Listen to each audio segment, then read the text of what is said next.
4 years ago, you helped your grandson with college tuition. It felt like the right thing to do.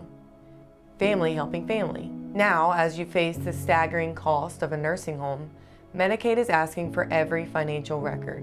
That gift to your grandson could cost you months of coverage. This is the hidden world of Medicaid's look-back period, a rule that determines who gets long-term care coverage in America and who has to pay out of pocket until their life savings are gone. Today we'll trace the story of Medicaid from its birth in the 1960s through decades of reforms to the rules that shape families' financial futures today. And we'll ask a chilling question. If the look-back period has already been extended before, could it soon become even longer? For better or for worse, your generation has been appointed by history to deal with those problems and to lead America toward a new age.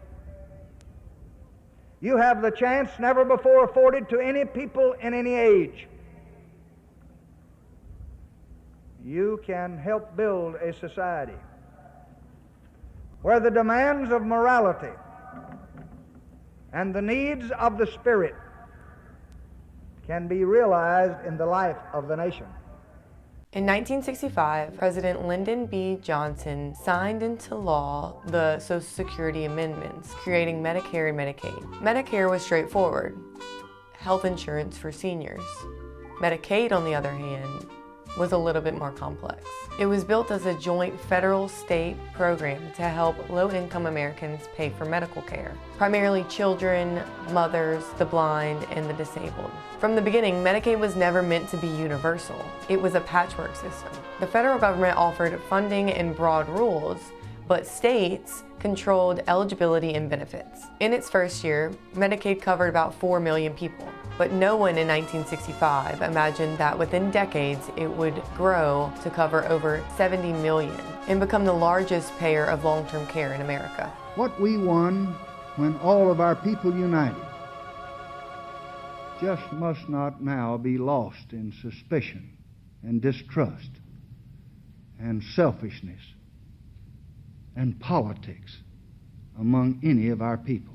With America's future under challenge right here at home, with our hopes and the world's hopes for peace and the balance every day, I do not believe that I should devote an hour or a day of my time to any personal partisan causes or to any duties other than the awesome duties of this office, the presidency of your country.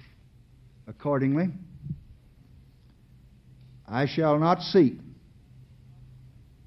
and I will not accept the nomination of my party for another term as your president. Hubert Humphrey and Richard Nixon are still deadlocked in a monumental struggle for the presidency at this moment in the counting of popular votes from yesterday's election. Two big states, California and Illinois, appeared to hold the key to the final outcome, and Nixon was slightly ahead in all three.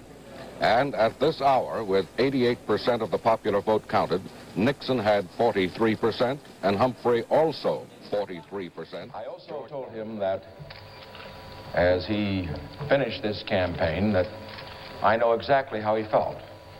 I know how it feels to lose a close one. Having lost a close one 8 years ago and having won a close one this year, I can say this: winning's a lot more fun. The first big expansion came in 1972 when Congress created Supplemental Security Income, or SSI, a program guaranteeing a minimum income for the elderly, blind, and disabled. And here's where it mattered for Medicaid.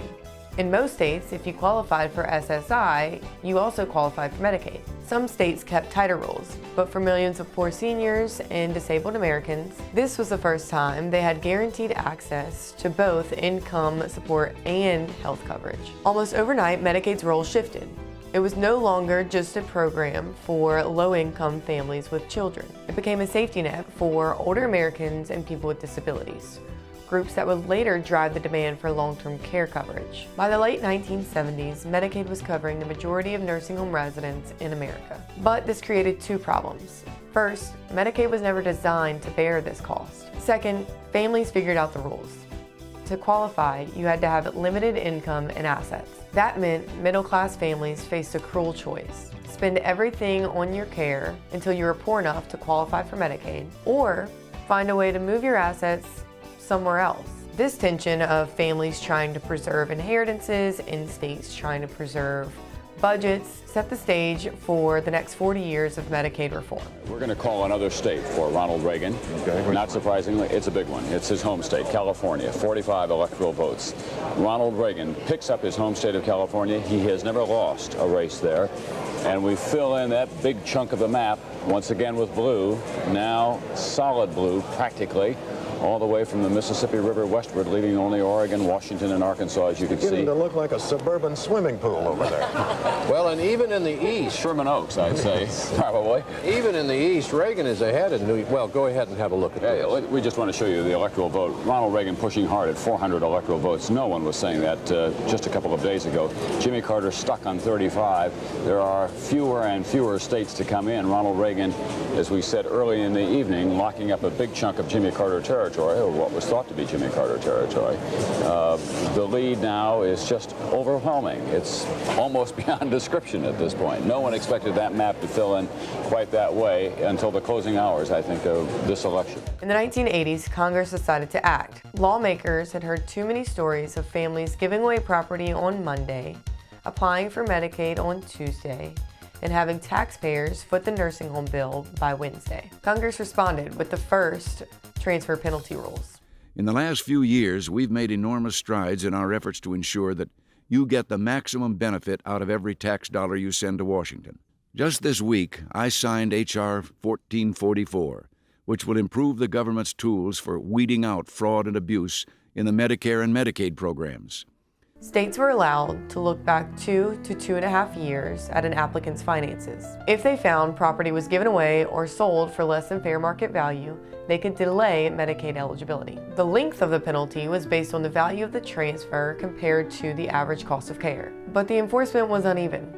Some states applied the rules aggressively, others barely at all. Because the penalty period usually started when the gift was given, not when the care was needed, families who planned ahead could just wait out the clock. By the end of the decade, Congress realized that it needed a uniform national standard. But as we grow older and geriatric concerns become more and more a part of medical school curricula, it is necessary, too, that we find a way to respond to that gnawing anxiety as to how Americans, as they do grow older, will be able to obtain and afford the kind of nursing home care that is increasingly their expectation. A wide gap in this country between what we Very sorry, forgive me for interrupting. Ohio falls for Bill Clinton. That's it. Game, set, match. It's over. We will have a new president of the United States. Our CBS News estimate is that with Ohio, Bill Clinton will be the new president of the United States. Al Gore will be the new vice president of the United States. We estimate, look at the map now, everything in blue belongs to Bill Clinton. 286 electoral college votes at a rot-gut minimum. This election is a clarion call for our country to face the challenges of the end of the Cold War and the beginning of the next century. To restore growth to our country and Then came 1993. The Omnibus Budget Reconciliation Act, OBRA, brought the first official look-back period. We are seizing control of our economic destiny. To be sure, as I have said repeatedly, this is just the beginning, just the first step in our attempts to assert control over our financial affairs, to invest in our future, and to grow our economy, to deal with the health care problems, the welfare reform problems, the problems of crime in the streets, and the other things that deal with the daily fabric of life for our people. From that point forward, Medicaid would review 36 months or 3 years of financial history before granting eligibility. This was a game changer. Families could no longer give away assets at the last minute. If you wanted to plan ahead, you had to think 3 years in advance. OBRA also tightened rules on trusts. Money placed into trusts that restricted your access could still be treated as available. It was a government's way of saying, if you're trying to hide assets, Medicaid will find them. For the first time, The look-back had a fixed length and a uniform standard across the country. The rules of the game were changing. After a difficult election, we must put politics behind us and work together to make the promise of America available for every one of our citizens.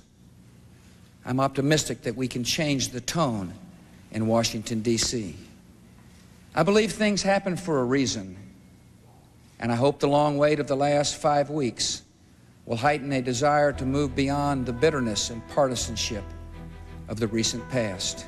Years later, things got even stricter. In 2005, the Deficit Reduction Act, the DRA, extended the look-back period from 3 years to 5 years, or 60 months. This generation, the baby boom generation, is moving towards retirement, and moving towards retirement rather quickly. And by the year 2008, members of this generation will start to retire, and by the year 2030, this entire generation will, for all intents and purposes, be retired.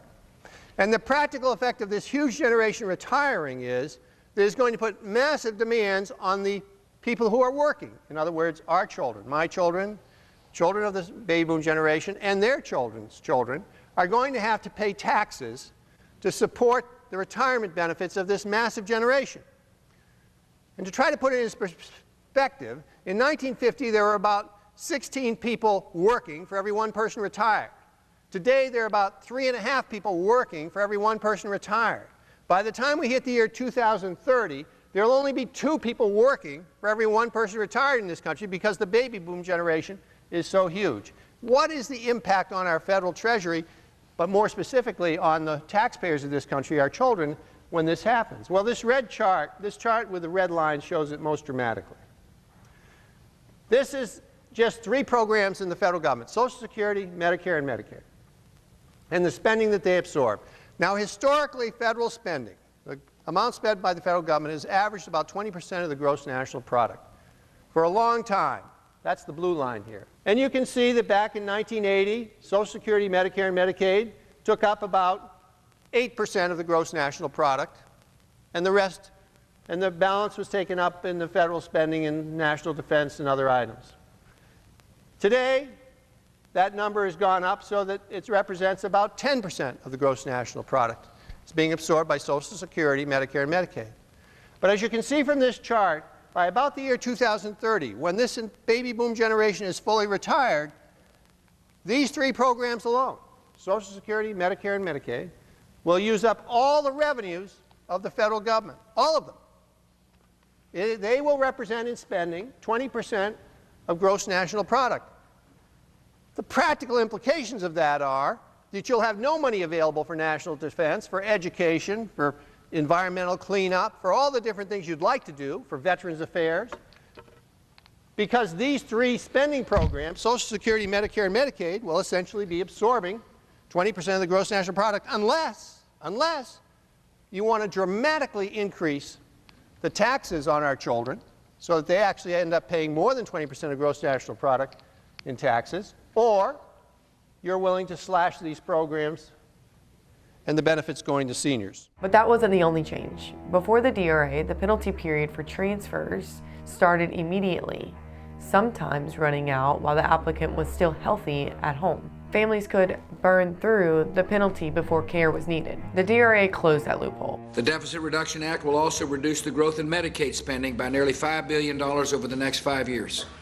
The bill tightens the loopholes that allowed people to game the system by transferring assets to their children so they can qualify for Medicaid benefits. Now, penalties begin only when you are otherwise eligible for Medicaid and in need of care. This made the rules far harsher.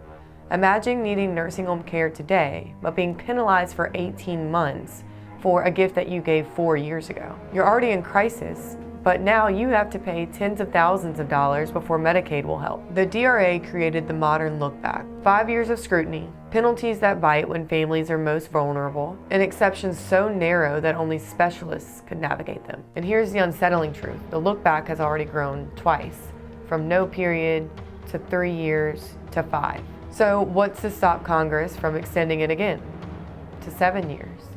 Nothing. All it would take is one line in a federal budget act. And with long-term care costs skyrocketing, the pressure to tighten Medicaid rules is always there. For families, that would mean 7 years of financial transactions under the microscope. 7 years where an innocent gift, a graduation check, college tuition, or help with a child's down payment could trigger months of Medicaid ineligibility. If 5 years feels like a trap, 7 years could feel like a cage. And for families with aging parents, the thought is chilling. These reforms raise bigger questions. Is Medicaid supposed to be a safety net only for the poor? Or should middle-class families be allowed to plan to preserve their assets? States argue that the look-back protects taxpayer dollars. Families argue that it unfairly punishes ordinary people that weren't scheming, just living their lives. Caught in the middle are millions of seniors. Today, Medicaid pays for the majority of long-term care in America. It wasn't built for this, but no other system has stepped in. Home and community-based services are expanding, but waiting lists are long. Meanwhile, 10,000 baby boomers turn 65 every single day. Nursing home costs continue to rise faster than inflation. The future of Medicaid and its look-back period is uncertain. Will rules grow stricter? Perhaps a 7-year look-back? Or will new policies emerge to relieve the pressure on Medicaid? No one knows. But with an aging population, the debate over how to fund long-term care is not going away. From its modest beginnings in 1965 to its transformation into the nation's long-term care safety net, Medicaid has shaped the final years of millions of Americans. But its look-back rules cast a long shadow, dictating whether families keep their savings or lose them to the cost of care. The 5-year look-back is already a powerful barrier, but history tells us that it could grow longer. For families, the lesson is clear.